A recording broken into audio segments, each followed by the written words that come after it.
All right, we're going to talk about Chapter 2, the chemistry of living things, and understanding some of those chemistry processes that happen in our bodies. So first we need to understand what are living things made of, and even though we are primarily made of carbon, we're made of a lot of things. We're made of matter, and chemistry is the study of matter and the changes that it experiences. That can be physical or chemical changes. Matter is just the physical stuff that makes up the universe. If it has mass, it takes up space, then it is matter. So atoms are the basic building blocks of matter, and when we look at atoms, we have to look at the different parts of the atom and how those different parts behave to understand how the atoms interact with each other.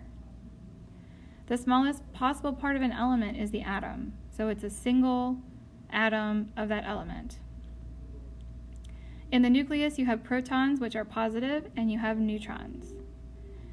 The electrons are hanging out around the nucleus in the electron orbital shells, and they have a negative charge. You have valence electrons that are in the outermost shell of the atom, and the valence electrons are the ones that are responsible for bonding. Then you have ions, which are special kinds of atoms that have an electrical charge. That either means they have gained or lost an electron. So if an electron in the bonding process becomes attached to another atom, for instance, sodium and chlorine, then it would be an ionic bond. An anion is negatively charged, and a cation is positively charged. So anion means it has an extra electron or more than one extra electrons, and so it becomes a negatively charged atom, and a cation is positive, which means it has lost electrons. Elements are pure substances made of only one kind of atom. You can have multiple atoms of that same element, but elements are pure. They are not mixed with anything. They're not bonded to anything. You will find them on the periodic table, which you can see here. On this periodic table, you have a lot of information. You have the atomic number, you'll have a name, the symbol, the atomic mass. In this case, it's going to be rounded to 4 significant digits if possible. The mass number is also included in there. You have group names. There's different behaviors depending on what group it's in.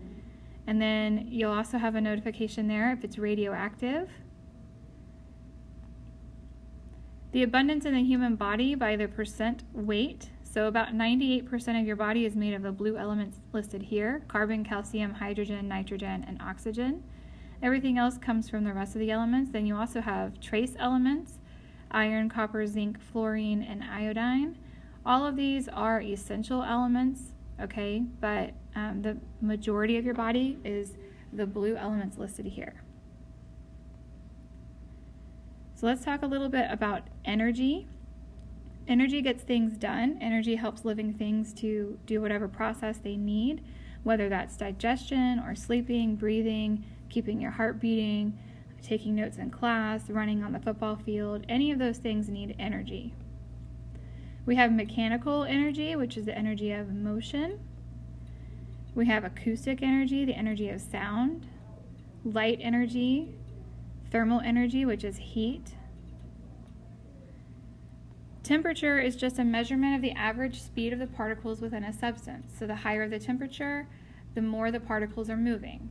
This is true when you measure the temperature of, let's say, ice versus liquid water versus a gas water vapor.